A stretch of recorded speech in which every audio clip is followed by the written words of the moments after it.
Há lugares que guardam silêncio, e há lugares que guardam milagres. E poucos mistérios na história da Igreja são tão intrigantes quanto este, uma casa inteira, que teria atravessado continentes.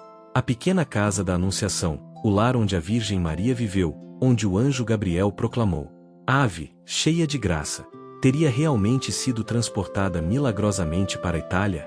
Hoje, vamos mergulhar em um dos episódios mais fascinantes e controversos do cristianismo. Uma história que atravessa séculos, provoca debates, abala convicções, e ao mesmo tempo, reacende a fé de milhões.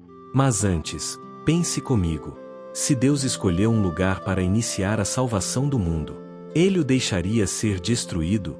E se aquele pequeno lar ainda existe, intacto, guardado, preservado não por mãos humanas, mas por algo muito maior? Neste vídeo, você vai descobrir o que realmente dizem os documentos, as testemunhas, a arqueologia e a tradição da Igreja sobre o enigma da Santa Casa de Loreto. Prepare-se, as respostas podem ser mais surpreendentes e mais profundas do que você imagina. E no final, uma revelação especial vai fazer você enxergar este mistério com novos olhos. A manhã em Nazaré começava como tantas outras. O sol subia lentamente, tocando as pedras suaves das colinas da Galileia, iluminando aquela pequena casa de parede simples, silenciosa, discreta, tão comum aos olhos do mundo, tão extraordinária aos olhos de Deus. Ali, naquele espaço apertado, cabiam os sonhos silenciosos de uma jovem que nada possuía, exceto uma fé ilimitada.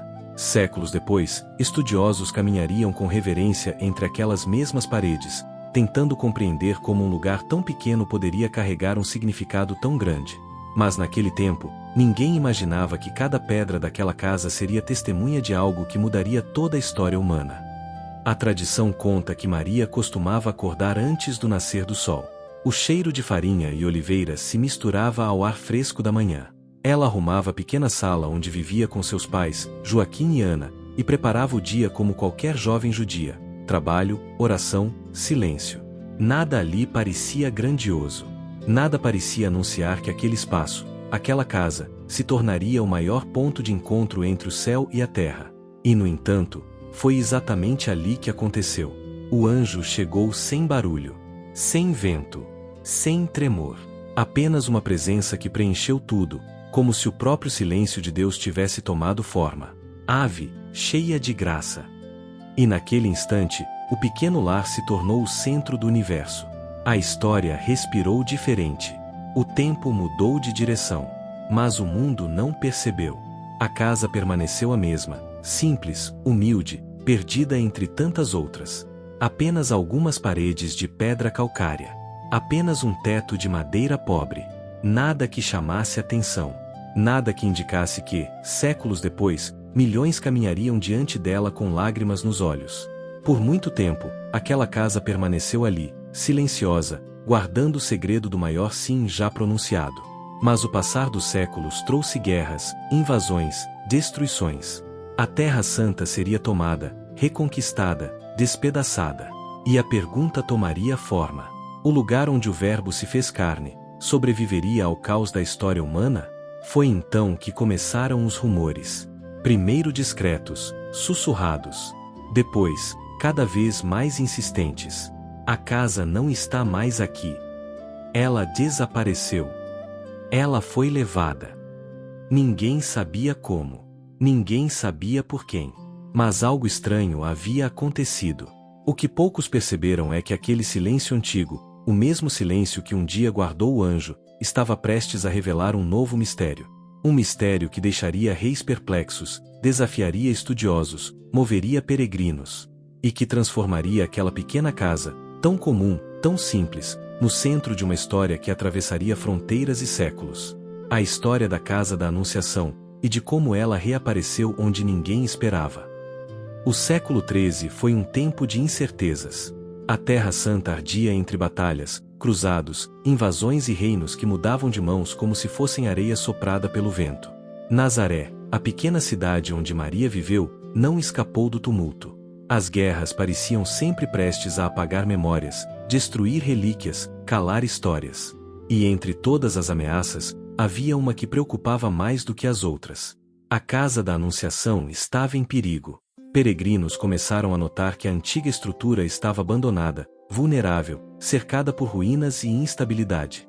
Alguns diziam que grupos inimigos queriam destruí-la por completo, apagando qualquer traço do cristianismo nascente. Outros afirmavam que já havia sido saqueada e parcialmente danificada. A verdade é que ninguém sabia ao certo. Só sabiam que se nada fosse feito, aquele lugar sagrado poderia desaparecer. Foi então que, de maneira inexplicável, ele de fato desapareceu. Não houve aviso. Não houve testemunha. Uma noite comum. Uma madrugada silenciosa. E na manhã seguinte, o espaço estava vazio. As pessoas ficaram em choque. Alguns fugiram assustados. Outros choraram. Muitos ficaram sem palavras. Como poderia a casa simplesmente sumir? Como se move algo tão frágil, tão antigo, tão pesado, sem ferramentas, sem soldados, sem carruagens? Não havia pegadas. Não havia rastros. Não havia sinal de deslocamento. Era como se ela tivesse sido erguida do chão. Por meses, nada foi encontrado. A notícia se espalhou pelas cidades costeiras, atravessou portos, passou por marinheiros, monges, comerciantes. E então começaram os relatos estranhos. Pescadores na região da Dalmácia juravam ter visto uma pequena estrutura de pedra, repousando intacta num terreno onde antes não havia nada. Casas próximas relataram luzes durante a madrugada. Alguns camponeses afirmavam ter visto seres luminosos carregando algo no horizonte. Os boatos cresceram tanto que uma pequena expedição local foi organizada para verificar. E quando chegaram ao local indicado, encontraram a mesma casa, as mesmas pedras, a mesma estrutura, sem fundação, sem marcas de transporte, colocada delicadamente sobre o solo, como quem deposita algo importante com extremo cuidado. Mas esse seria apenas o primeiro passo de um itinerário misterioso. A casa voltaria a se mover outras vezes, sempre da mesma forma, silenciosa, súbita, impossível. Cada parada trazia novos testemunhos, novas conversões, novos sinais. Até que finalmente, ela desapareceu da Dalmácia também. E foi então que um novo capítulo se abriria. Porque no final daquele ano, pastores italianos na região de Loreto começariam a relatar algo igualmente estranho. Luzes no céu, vozes suaves, e uma casa pousando, como se viesse do alto, dentro de um bosque. Ninguém sabia ainda. Mas a casa da Anunciação estava prestes a encontrar seu destino final. O amanhecer em Loreto sempre foi tranquilo. Colinas suaves, vinhedos silenciosos, um céu que parece abraçar a terra. Mas naquela madrugada, algo estava diferente. Os animais agitavam-se sem motivo, e alguns pastores relataram ter sido acordados por uma luz incomum, intensa, mas suave, como se o ar estivesse aceso. Foi então que eles viram. No meio de uma estrada pública, onde nada existia, havia agora uma casa. Pequena, simples, com 3 paredes de pedra e um espaço interno que exalava uma paz que ninguém conseguia explicar. Não era uma construção local. Não tinha fundação. Não tinha marcas de obra. Era como se tivesse sido colocada ali, pronta, completa, repleta de significado. As pessoas começaram a se aproximar, receosas, mas atraídas por uma força inexplicável. E diante da porta estreita, alguns sentiram algo que nunca haviam sentido, uma emoção tão profunda que mal conseguiam respirar. Outros caíram de joelhos sem perceber. Havia algo ali, algo que não pertencia apenas à terra. Quando o pároco da região chegou, seu coração disparou. Ele entrou devagar, tocando as pedras frias. E então, parou. Porque viu, gravados nas paredes, símbolos antigos, rabiscados por mãos que ele nunca tinha visto, sinais judaico-cristãos, traços que lembravam a Palestina, não a Itália. Como aquilo poderia estar ali? A notícia se espalhou com velocidade impressionante. Em poucos dias, peregrinos de cidades vizinhas já caminhavam quilômetros para ver a misteriosa casa. Muitos choravam ao entrar. Outros afirmavam sentir uma presença materna, doce, acolhedora. Havia quem jurasse ter visto luzes à noite, figuras celestes ao redor da estrutura. Mas o espanto maior veio quando um grupo de marinheiros croatas chegou à cidade. Eles ficaram pálidos ao reconhecer imediatamente a estrutura. Alguns caíram de joelhos, outros começaram a chorar. É ela, murmurou um deles. É a casa de Nazaré. Nós a vimos na Dalmácia. Ela desapareceu e veio parar aqui. As histórias começaram a convergir. Testemunhos de diferentes regiões coincidiram. A casa que desaparecera na Palestina, depois surgira na Dalmácia, agora estava em Loreto. E não havia explicação humana. Com o tempo, estudiosos começaram a examinar as pedras. E cada detalhe parecia sussurrar a mesma verdade. Aquela casa não era italiana. Era de outro lugar, de outro tempo, de uma outra história, a mais importante de todas. Enquanto isso, no coração das pessoas simples, algo ainda maior acontecia. Curas começaram a ser relatadas. Conversões inesperadas. Famílias inteiras se reconciliando. Homens endurecidos ajoelhando-se como crianças. A casa da Anunciação havia chegado. E com ela, chegara uma presença que ninguém conseguia explicar, mas que todos podiam sentir. Era como se Maria, silenciosamente, tivesse decidido abrir novamente as portas de seu lar, para acolher todos os que viessem. Com o passar dos anos, a comoção não diminuiu, só cresceu. Peregrinos, teólogos, curiosos, nobres e simples camponeses entravam e saíam da casa, cada um levando consigo algo diferente. Uma paz inexplicável, uma lágrima inesperada, uma sensação de ter voltado ao início de tudo. Mas para alguns, havia um dilema. Como algo tão extraordinário poderia ser verdade? Como 3 paredes de pedra, sem fundações, sem marcas de transporte, poderiam simplesmente aparecer em diferentes países, intactas, como se tivessem sido colocadas no chão por mãos invisíveis? Foi então que estudiosos, arquitetos, arqueólogos, especialistas em materiais, foram chamados para investigar a surpreendente estrutura. E um por um, eles começaram a se deparar com fatos que não tinham explicação natural. Primeiro, o tipo de pedra, uma formação calcária típica da Galileia, usada pelos natabeus no século I. Pedras impossíveis de encontrar na região italiana das Marcas. Depois, a argamassa, uma mistura desconhecida na Itália medieval. Nenhum pedreiro ou construtor da época reconhecia aquele composto. Nem mesmo séculos depois, a fórmula pôde ser reproduzida de forma convincente. As paredes também revelavam grafites antigos, símbolos e inscrições que só eram encontrados em sítios arqueológicos judaico-cristãos dos primeiros séculos. Não eram marcas de peregrinos medievais. Eram mais antigas, mais profundas, mais sinceras. O ambiente interno da casa provocava algo curioso nos especialistas. Ao mesmo tempo em que analisavam tecnicamente a estrutura, sentiam uma estranha reverência, como se estivessem invadindo um espaço íntimo demais. Alguns relatavam calafrios. Outros silenciavam de repente, olhando para o teto, como se buscassem algo. E então, uma descoberta ainda mais impressionante surgiu.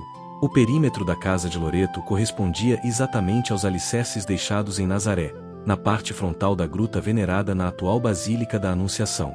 Era como se alguém, ou algo, tivesse retirado a antecâmara da casa da Sagrada Família e a colocado intacta em outra parte do mundo. Mas havia mais. Entre as pedras foram descobertos vestígios curiosos. 5 cruzes de tecido, provavelmente dos cruzados, e os restos de um ovo de avestruz, símbolo antigo do mistério da encarnação.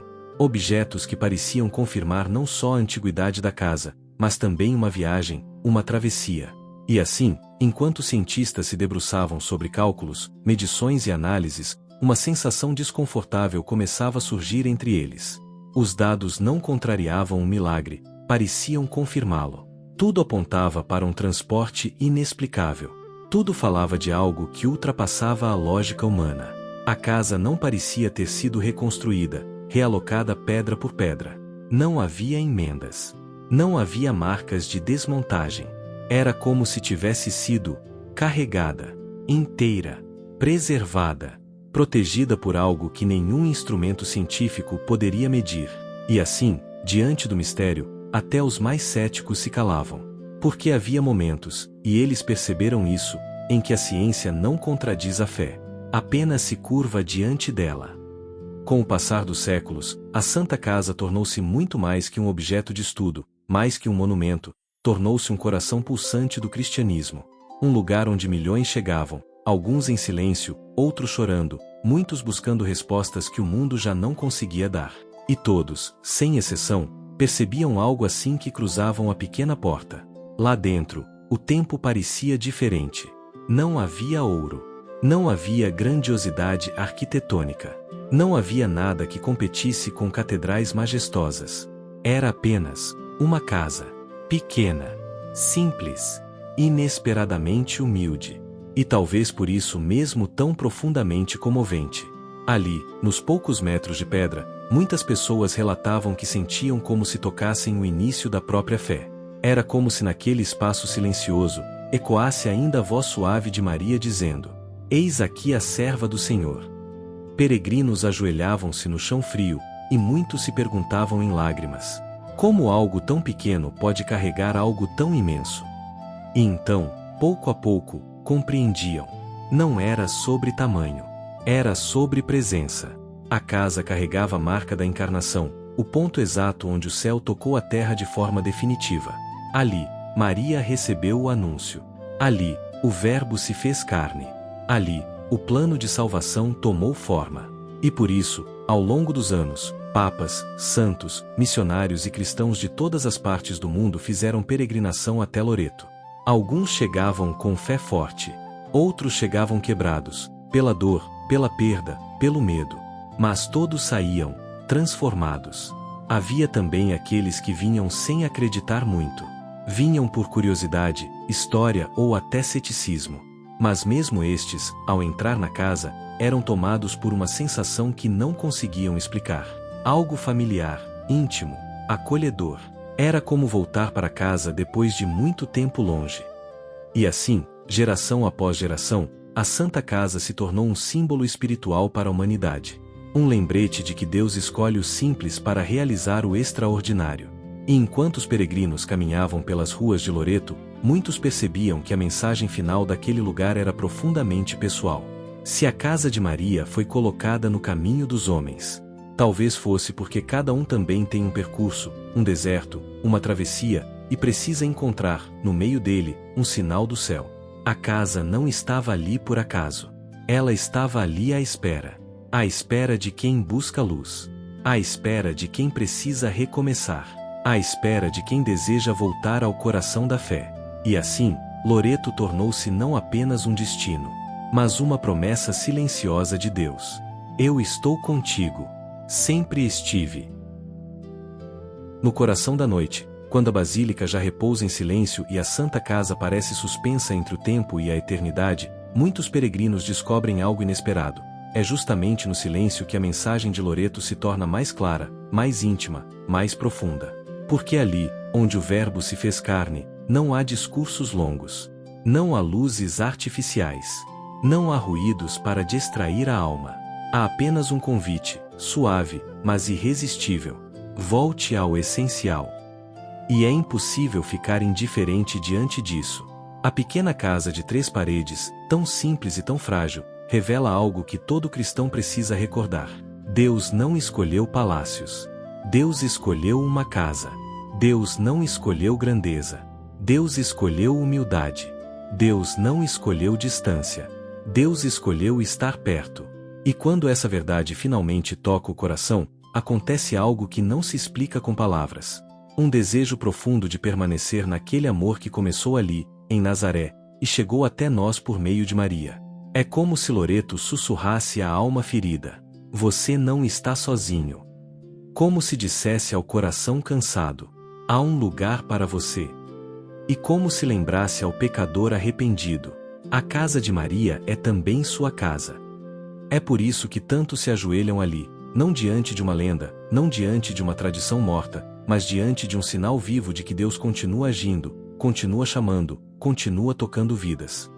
E talvez o maior milagre de Loreto não seja o transporte da casa em si, mas o transporte que ela realiza dentro de nós, movendo o coração do medo para a fé, da distância para a intimidade, da dúvida para a confiança. E agora, eu deixo você com uma pergunta silenciosa, mas profunda, a mesma que tantos ouviram em Loreto. Se Deus entrou na história dentro de uma casa simples, você permitirá que Ele entre também na sua? Se este vídeo tocou você, compartilhe essa história, deixe seu comentário e se inscreva no canal. Assim, juntos, continuamos levando ao mundo a beleza da nossa fé e o eco eterno daquela pequena casa que mudou tudo.